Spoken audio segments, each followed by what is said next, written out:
ठीक है,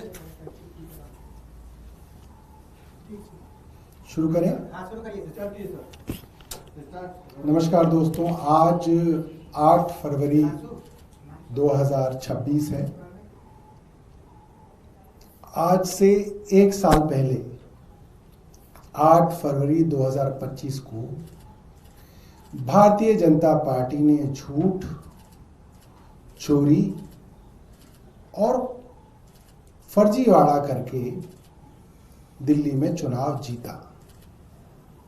आप सब पत्रकारों ने देखा कैसे प्रवेश वर्मा ने अपने घर पर नई दिल्ली विधानसभा की औरतों को 1100 रुपए देकर उनको 5 साल का कार्ड बांटा। 5 साल का, कि हर महीने 1100 रुपए मैं दूंगा। मीडिया में खबर चली और बेशर्मी देखिए, फर्जीवाड़ा देखिए, चोरी देखिए, और इनका स्तर देखिए। जो लोग आज मंत्री बनने बैठे हैं उनका स्तर देखिए कि बोले नहीं, हमारे पिताजी की एनजीओ है, वो एनजीओ किसी को 1100 रुपए दे रही है।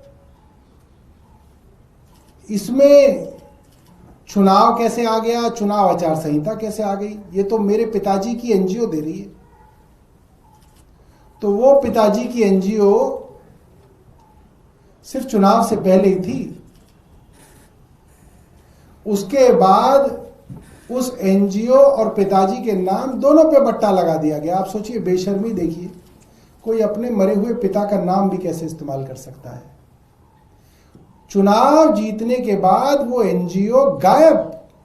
फिर किसी महिला को 1100 रुपए दोबारा नहीं मिले, सिर्फ चुनाव से पहले मिले, और बाकायदा ये कह के मिले कि भारतीय जनता पार्टी को वोट देना है, और अगर प्रवेश वर्मा जीत गए तो 5 साल तक तुम्हें हर महीने 1100 रुपए मिलेंगे। सब लोगों ने देखा, चर्चा हुई, और उस लूट, फ्रॉड और झूठ के बल पर भारतीय जनता पार्टी ने चुनाव जीता। तो आज फर्जीवाड़ा दिवस, फ्रॉड डे है।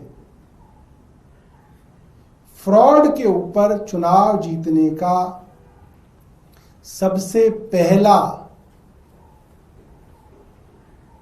जो प्रयोग हुआ वो दिल्ली की प्रयोगशाला में हुआ, जिस पर कांग्रेस चुप रही। और जब वो प्रयोग महाराष्ट्र में हुआ तो कांग्रेस तिल मिलाई। जब वो प्रयोग बिहार में हुआ तब वो कांग्रेस चीखी, और अब वो प्रयोग बंगाल में हो रहा है तो फिर वो कांग्रेस चुप है। इस पर सवाल तो बनता है कि अगर वो प्रयोग आज खुल्लम खुल्ला बंगाल में हो रहा है तो कांग्रेस चुप क्यों है?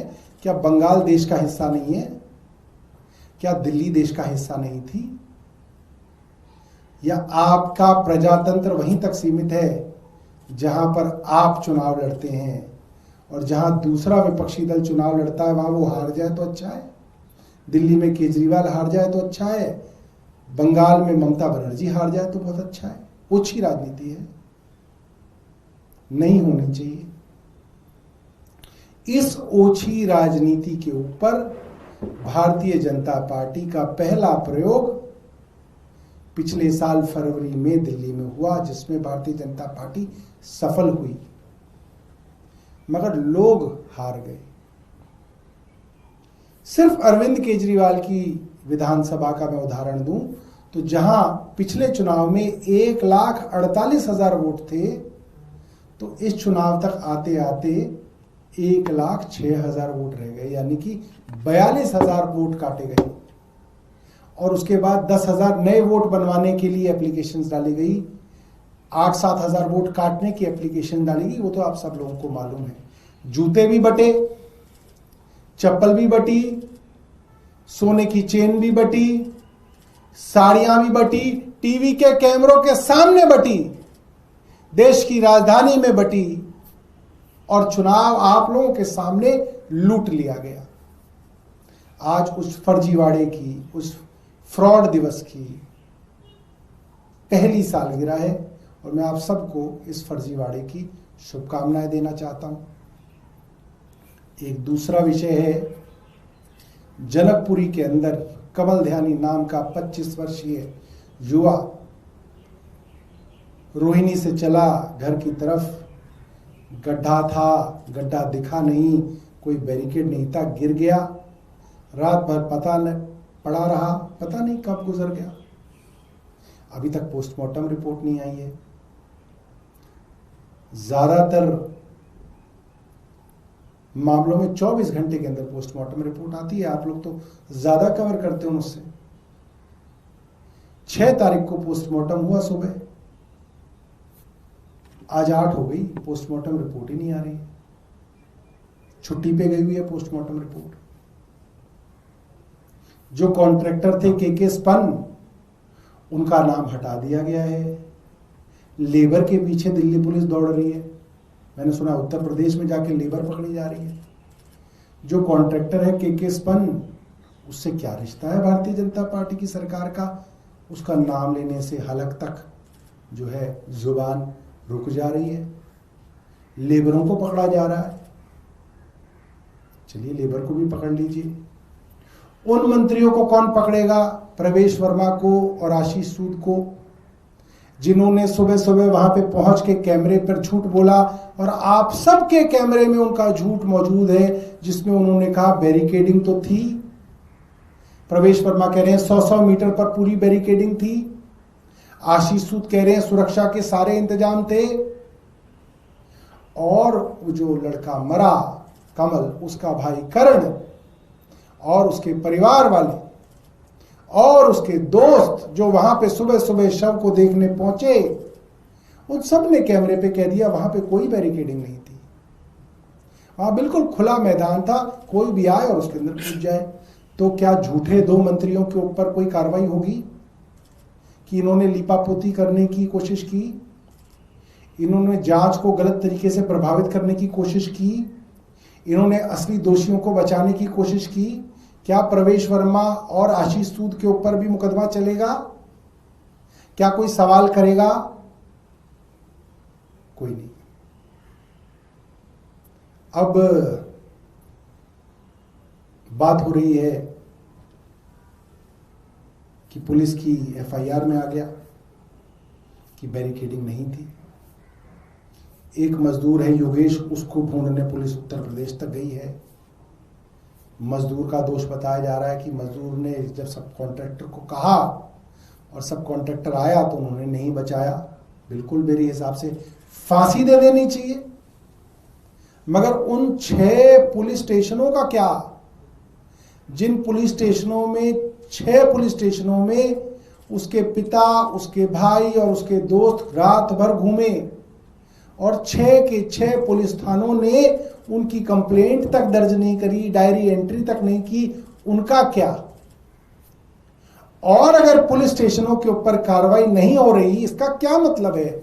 इसका मतलब यह है पुलिस को हिदायत थी ऊपर से कि ऐसे मामलों में कंप्लेंट दर्ज नहीं करनी। क्यों नहीं करनी? ताकि जो आंकड़े, जिन आंकड़ों पे पूरी की पूरी सरकार चलाई जाती है, आंकड़ों पे, झूठे और फर्जी डेटा पे, उन आंकड़ों को कम रखने के लिए यही किया जाता है। कोई लड़की छेड़छाड़ की कंप्लेंट करने आती है तो उसको भगा दिया जाता है।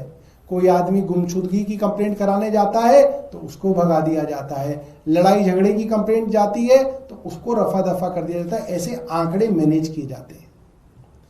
और इन 6 थानों में जो उसकी रिपोर्ट दर्ज नहीं हुई और उन थानों पर कार्रवाई नहीं हुई, वो इसलिए नहीं हुई क्योंकि पुलिस कमिश्नर के लेवल पे, सतीश गोलचा के लेवल पर ये कहा गया है, ये बाकायदा ट्रेनिंग दी गई है सभी एसएचओज को, और एसएचओ द्वारा अपने थाने के कांस्टेबल और हेड कांस्टेबलों को कि रिपोर्ट नहीं लिखनी है। जहां तक हो रिपोर्ट ना लिखी जाए, मगर फिर भी रिपोर्ट लिखनी ही पड़े तो भाई लिख लो, मगर कोशिश की जाए कि रिपोर्ट ना लिखी जाए। और मैं ये नहीं कह रहा कि एफआईआर लिख लेते, अरे एफआईआर में लिखते, कम से कम डायरी एंट्री तो होती। आपने तो डायरी एंट्री तक नहीं की। आपकी डायरी एंट्री भी सुबह 8:06 की है दोस्तों। एफआईआर के अंदर आप देख लीजिएगा, जनकपुरी पुलिस स्टेशन की एफआईआर के अंदर पहली डायरी एंट्री भी सुबह 8:06 की है, जब फोन आया कि उस गड्ढे के अंदर एक लड़का बाइक समेत है और वो हिलडुल नहीं रहा है।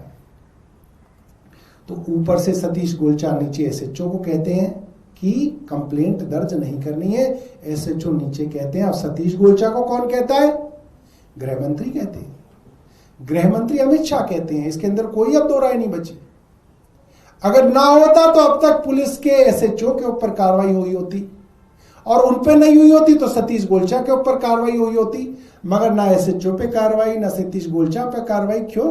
क्योंकि ऊपर से गृह मंत्री अमित शाह के स्तर पे ये कहा गया है कि आंकड़ों को कम रखना है, क्राइम को कम नहीं रखना है, एक्यूआई को कम करना है, पोल्यूशन को कम नहीं करना है, नकली यमुना बनानी है, असली यमुना को साफ नहीं करना है।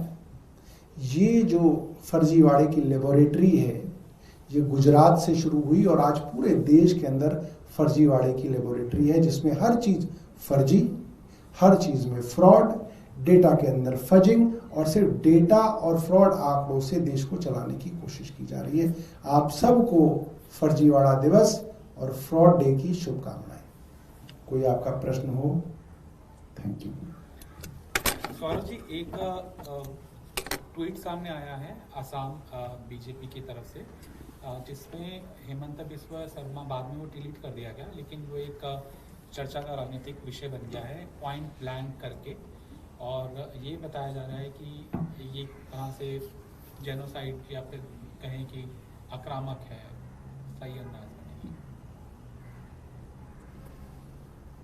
देखिए, ये तो हिंदू मुसलमान की राजनीति ही है, और इसी राजनीति पे पोलराइजेशन करके वोट लिया जाता है।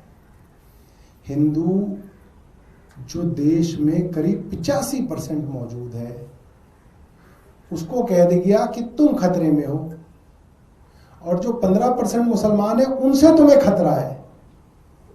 जिस देश का प्रधानमंत्री हिंदू, जिस देश का राष्ट्रपति हिंदू, जिस असम का मुख्यमंत्री हिंदू, उस असम का chief justice high court Hindu, उस असम का पुलिस अधीक्षक हिंदू, उस असम का सब कुछ हिंदू, ऊपर सारा का सारा देश जो है हिंदुओं के हाथ में है, तब भी ये कहा जा रहा है कि हिंदू ही खतरे में है। तो ये जो सब लोग हैं जो अपने आप को बहुत बड़े बड़े हिंदू कहते हैं, इनको फिर छोड़ देना चाहिए पद। अगर तुम्हारे रहते हुए भी हिंदू खतरे में ही है, तो इससे अच्छा तो पहला समय था जब हिंदू खतरे में नहीं था। आज तुम्हारी वजह से हिंदू खतरे में आ गए। सर, एक और मुद्दा है, अखिलेश यादव का बयान आया, हालांकि इसके ऊपर आप कई बार बात कर चुके हैं, कि ये एसआईआर नहीं हो रहा है, बल्कि इनडायरेक्टली पूरे देश भर के अंदर एनआरसी लागू किया जा रहा है। देखिए, अब हो क्या रहा है, आप इस बात को समझिए। भारतीय जनता पार्टी की 1 साल की सरकार में भारतीय जनता पार्टी के ये हालात हैं कि प्रधानमंत्री की रैली में एमसीडी के कर्मचारियों को जबरदस्ती बस में भर के भेजा जा रहा है। प्रधानमंत्री की रैली में लोग नहीं आ रहे हैं। मुख्यमंत्री ने आज 1 साल का जश्न मनाया, 500 लोग इकट्ठे नहीं हुए मुख्यमंत्री से आज रामलीला मैदान में। मुख्यमंत्री को रामलीला मैदान की फोटो दिखा दो जब अरविंद केजरीवाल ने रामलीला मैदान के अंदर शपथ ली थी। आज मुख्यमंत्री 500 लोग नहीं इकट्ठे कर पाई।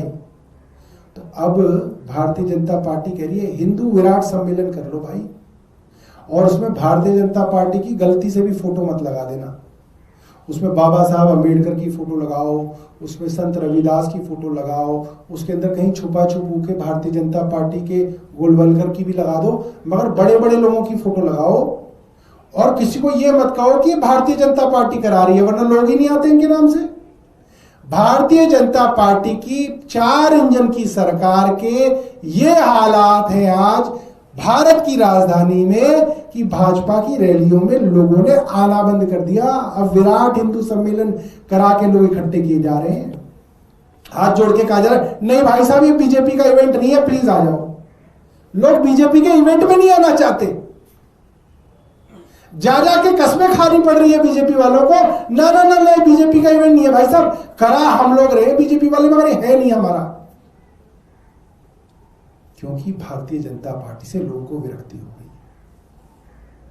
और कुछ दिनों बाद इनके इन सम्मेलनों में भी नहीं आएंगे, क्योंकि तब लोगों को इनका एजेंडा पता चल